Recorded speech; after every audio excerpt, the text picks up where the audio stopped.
Itu turunnya. Subhanalladzi asra bi'abdihi, maha suci Allah yang memperjalankan hambanya.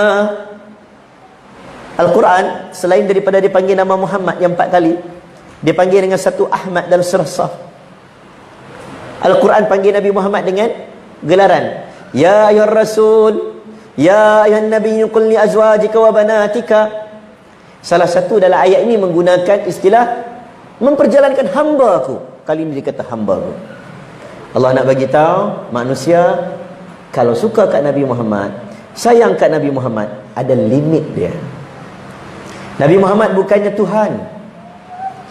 Ada orang dia bawa batu, Ibn Abbas radhiyallahu an bawa batu melontar jamrah, bawa depan Nabi. Nabi kata kami lihat hadha, seperti ini, seperti ini.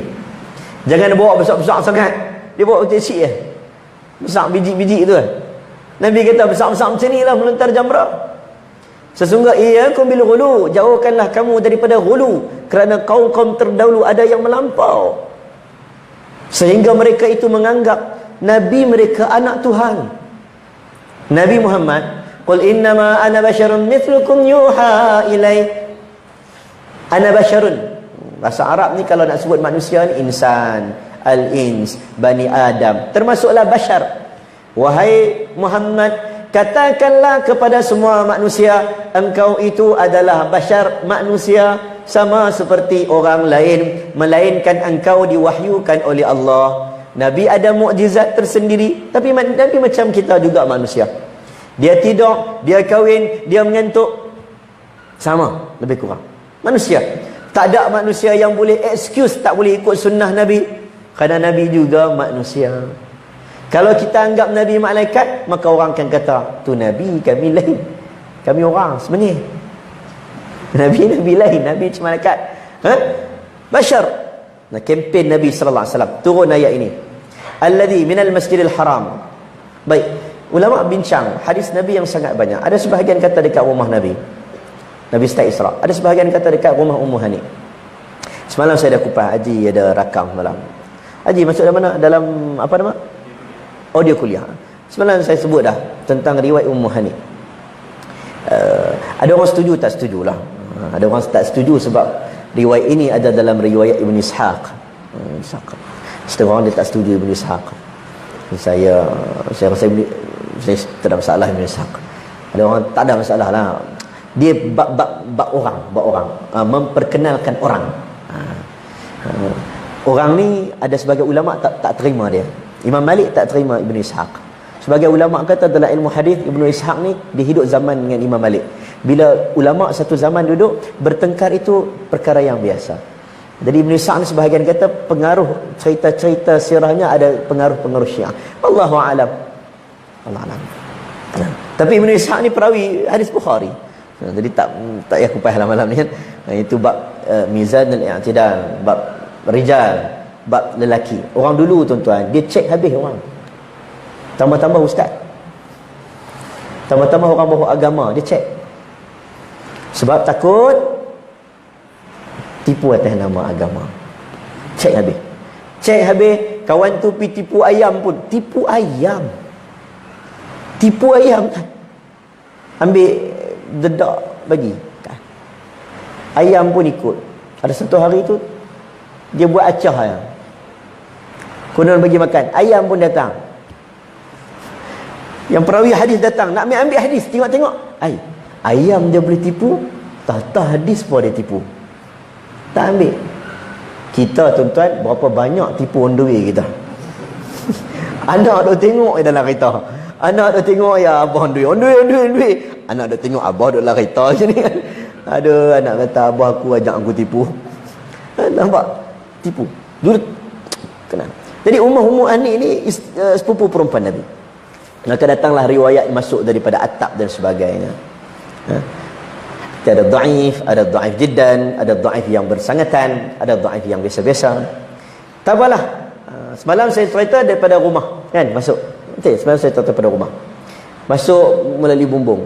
Ada satu riwayat lagi Anas bin Malik. Ini cerita lain sikit dah rakam. Daripada Hatim. Hatim ini tak ada tempat lain lah, iaitu Kaabah, Masjidil Haram. Nabi rehat di situ, di ruang namanya Hijr Ismail. Sebahagian kata bertentangan dengan Hijr Ismail. Hijr Ismail tu yang tempat kita tu semayang.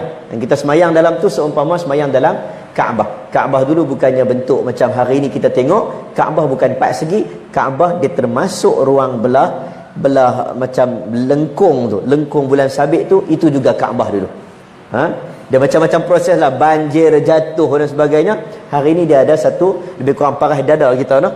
Saya pun tak teringat dah, lebih kurang parah dada kita melengkung, orang pakat semayang dalam tu. Maka semayang seumpama semayang dalam Kaabah. Nabi duduk di situ, Jibril datang, Jibril bawa cerek emas, cerek, dalam cerek tu ada air zam-zam, dibelah dada Nabi, belah dada Nabi sallallahu alaihi wasallam. Belah dada Nabi ini, dicucikan dada Nabi, dimasukkan dengan hikmah. Nak pergi jumpa Allah. Saya kita bincang pula, ada perbahasan jumpa tak jumpa Allah. Ini pun banyak benda yang kadang-kadang la tasalu an asya'in tubdalakum tasukum. Jangan kamu tanya, nanti kamu pening kepala. Ada bincang oleh ulama, jumpa tak jumpa, tengok tak tengok, nampak tak nampak, ataupun setakat Sidratul Muntaha saja, itu pun dibincangkan. Kalau tanya lagi pakat pening. Macam orang tanya lah, ustaz, malaikat tiup sangkakala Israfil duk buat apa sekarang? Jenuh nak jawab. Dia duk relax ke, makan pencen ke, apa duk buat nak jawab ni? Tak ngerti, betul tak? Ada benda yang tak payahlah, dia tak begitu penting. Tapi kalau kita nak teliti dengan lebih mendalam berakidah, okey, nak mengaji berakidah tentang Tuhan itu ada arah ataupun tak ada arah, naik macam mana, naik itu bermaksud atas kan? Mana ada naik ke bawah? Nanti bincang jihad itu arah, Tuhan itu ada tempat tak ada tempat. Jadi kita cerita Isra Mi'raj ini simple. Nabi SAW, dada dibelah dada Nabi, dibasuh dada Nabi dengan iman, dengan hikmah. Kemudian Nabi datang, di depannya ada binatang namanya Burak. Burak ini barakun. Barakun ni apa? Kilat. Sarap kilat. Nabi naik atas,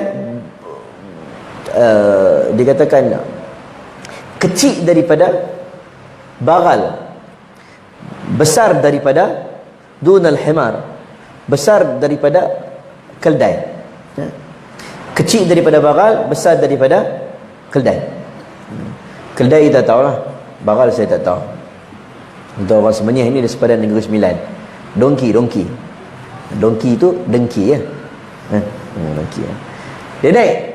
Nabi kata kenderaan ini dinaiki oleh hampir keseluruhan nabi-nabi terdahulu. Ini kenderaan nabi-nabi. Dia letakkan perutnya sampai ke tanah, dia tunduk. Maka naiklah di atas Burak. Waktu itu orang pun pakai cakap lah macam-macam. Burak goyang tak goyang, ada banyak riwayat. Orang dulu dia tanya, siapa dia ni kan, dan sebagainya lah. Sebahagian kata wallahu alam. Saya bukan ustaz, bukan ulama hadis, tapi kita rujuklah orang-orang yang ada kapasiti. Kalau saya tak betul pun, semoga dia tidak dalam keadaan sengaja, insya-Allah. Jadi dia duduk atas Burak, Burak warna putih. Ini hadis sahih Anas bin Malik, Bukhari kata warna putih. Kemudian empat sejauh mata memandang. Sayup. Orang Kedah kata sayup. Kereta tu potong 5 tiang. Lalu lekas dia. Sayup. Hilang tu tak nampak.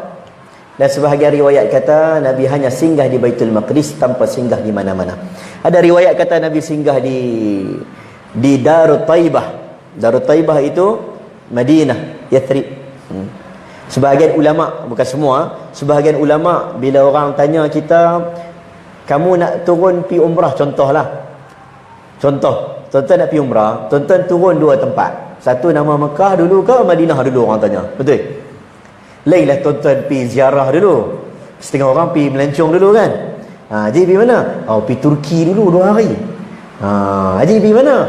Saya pi Macau dulu sebelum pi Mekah. Dahsyat. Nanti dahsyat. Nanti putih power. Ada orang macam-macam. Jadi kawan ni dia berhenti kawan astagfirullah. Nabi Muhammad sallallahu alaihi wasallam singgah di Darut Taibah. Sebahagian ulama mengatakan kita mengaji sirah, Madinatul Munawwarah nama dulunya Yathrib.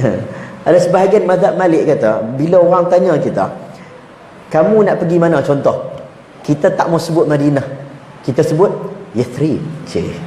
Dengar kemah ini meja sekolah agama ni, kitab mesti penuh rumah. Yathrib. Dia tak jawab Madinah, dia jawab Yathrib. Sebahagian ulama mazhab Malik dia kata makruh jawab Yathrib, makruh jawab Darut Taibah. Sebab Nabi dah buh nama Madinatul Munawwarah, menukar namanya. Kenapa kamu nak kembali kepada nama yang sebelum itu? Sebabnya ada ulama-ulama yang straight. Kita tengok sahabat Nabi ada yang straight. Sahabat Nabi dalam perang Khandaq, Nabi lukis parit. Kan kita dengar satu parit tu nak kona sikit sebab ada batu besar, nak kona sikit, duk ketuk batu tak pecah-pecah. Sahabat kata, kona sikit lah. Map yang Nabi lukis tu kona sikit. Sahabat kata, dah, ini plan yang Nabi lukis, kami takkan lari daripada plan Nabi sallallahu alaihi wasallam. Subhanallah. Ini ada sahabat Nabi yang straight. Macam Ibnu Umar radhiyallahu an, orang yang paling dikenali orang yang straight ikut sunnah Nabi. Dia suka tiru Nabi. Banyak benda yang Nabi tak suruh tiru pun dia tiru. Dia ada sunnah tasyri'iyah, ada sunnah ghairi tasyri'iyah ataupun jibiliyah. Sunnah kearaban Nabi sallallahu alaihi wasallam. Tuan-tuan duduk kutub utara, mungkin cara makan lauk tak sama dengan duduk kat orang Arab. Tak sama. Tuan-tuan duduk kat Malaysia, tuan-tuan makan mungkin tak sama dengan orang Arab makan roti tiap hari. Kan? Nabi ni ada banyak benda Nabi tak suruh pun Ibnu Umar buat. Sehingga di Arafah dia pernah duduk mencangkung. Duduk mencangkung, dia qada hajat. Tak qada hajat. Dia duduk mencangkung padahal dia tak qada hajat pun. Dia duduk ya buat gaya macam qada hajat. Orang tanya, kenapa ni? Musim haji lalu ke Arafah, kenapa engkau duduk macam ni? Dia kata, dulu waktu Nabi hidup, di sinilah Nabi qada hajat. Jadi aku tiru perbuatan Nabi. Malu aku lalu-laluan yang sama, aku tak tiru perbuatan Nabi. Dia punya sayang kat Nabi tu. Subhanallah. Kan kita pernah dengar hadis, ada sahabat Nabi lalu satu pokok. Nabi pernah angkat pokok tu, dahan tu, tiba-tiba dah dahan tu tak ada, sahabat Nabi lalu-laluan sama, dia buat gaya macam kononnya tunduk bawah dahan. Dahan dah tak ada dah. Tiru Nabi.